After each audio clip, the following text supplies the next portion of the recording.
brothers and sisters in Christ. My name is Jason, and I'm a representative of Jesus Christ. I'm not a very good one, but I'm trying. There was an interesting post that came across a social media feed this morning.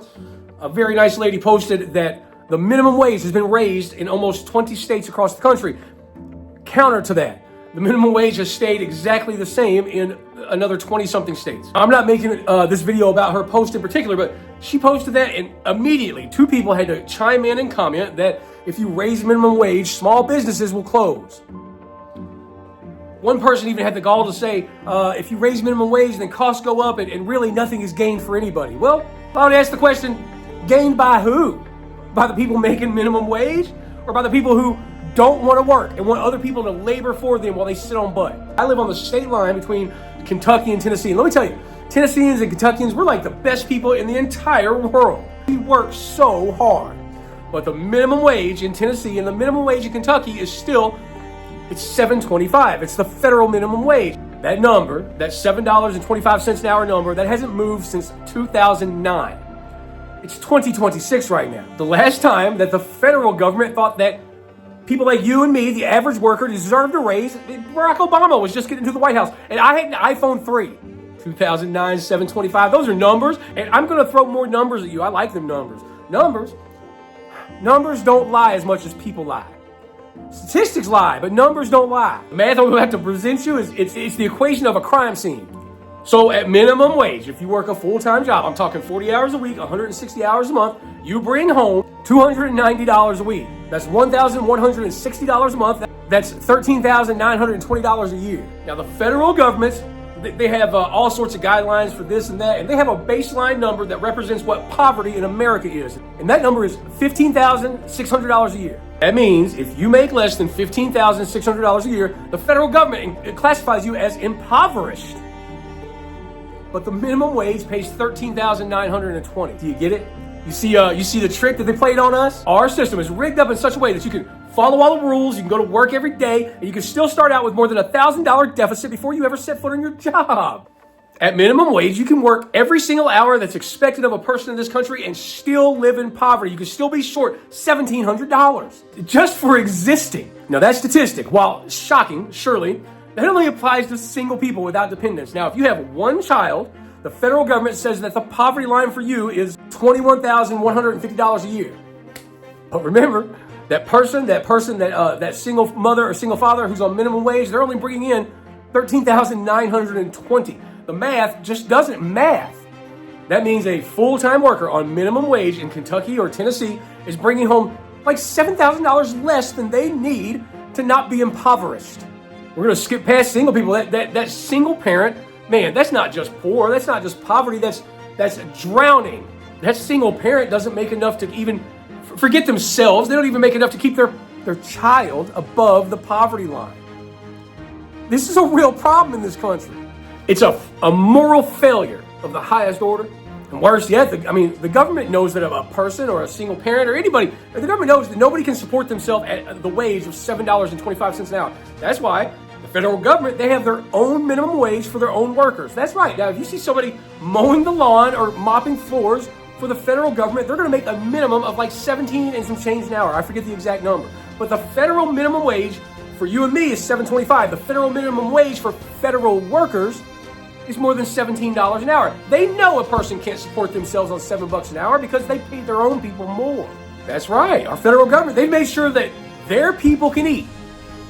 And they've left you out. What about the people who are making these policies, the congressmen and the congresswomen? I think right now they make $174,000 a year. That's $14,500 a month. So they make more in 1 month than a minimum wage worker makes in an entire year. They know you can't survive on $7.25 an hour because they pay themselves, what, $500 a day? Forget just that dollar number. All the congressmen, the congresswomen, the federal workers, they have excellent health care. They have fat stacked pensions. They have expense accounts. They've taken care of themselves quite well. The audacity of these people to tell the American poor that raising the minimum wage would hurt the economy. It makes me so angry. I hear people say, hey, Jay Sonnyberg, minimum wage jobs aren't meant to support a family. I work for a living. It doesn't matter that I work for myself. I work for a living and I work for a wage. I work hard for my money. But I'm of the opinion that if you employ a person and you pay them less than they need to survive in this country, then you're not really running a business. You're running a plantation.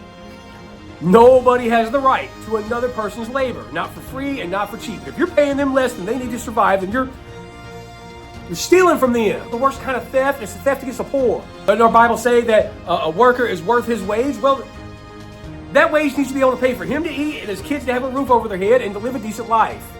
And if you can't provide that, then you shouldn't have a business. Now, this is the part that should make every single person in this country absolutely furious. These businesses who only want to pay minimum wage, who want to pay the bare minimum and have other people work for them. You know what happens, man, when you pay a man or a woman or a family minimum wage? Well, they can't survive. Obviously, we've gone through the numbers. They don't make enough money to survive and not be in poverty in this country. So you know what they have to do?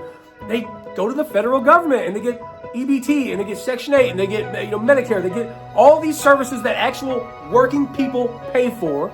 That means that working people who work and pay their taxes, they're subsidizing these businesses that pay poverty wages.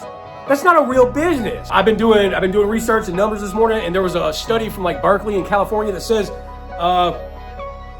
poverty wages and the government having to supplement business owners paying poverty wages. It costs Americans like $150 billion a year. So whether it's a small business or a large business or some giant corporation, if they're paying a poverty wage less than a person needs to survive, then it means that you and me, we're subsidizing that company through our hard work and through our taxes. And you should be absolutely aghast. You should be so angry about this. And why aren't you? I don't want to subsidize the payroll of a giant corporation or a small business. Look, if you can't afford to pay a real wage, then you can't afford to have a business. It really is just that simple. I'm so sick of taking money away from schools and programs and taking money away from highways and all the things that we enjoy in this country to subsidize rich people who don't want to work. That's what it comes down to. It's the wealthy and they don't want to work. They think they're entitled to other people working for them, and they want to keep as much of their money as possible. It's sick. It's disgusting. Not only, look, dude, it's anti-human being. It's anti-American. Not only is it those two things, it's even worse.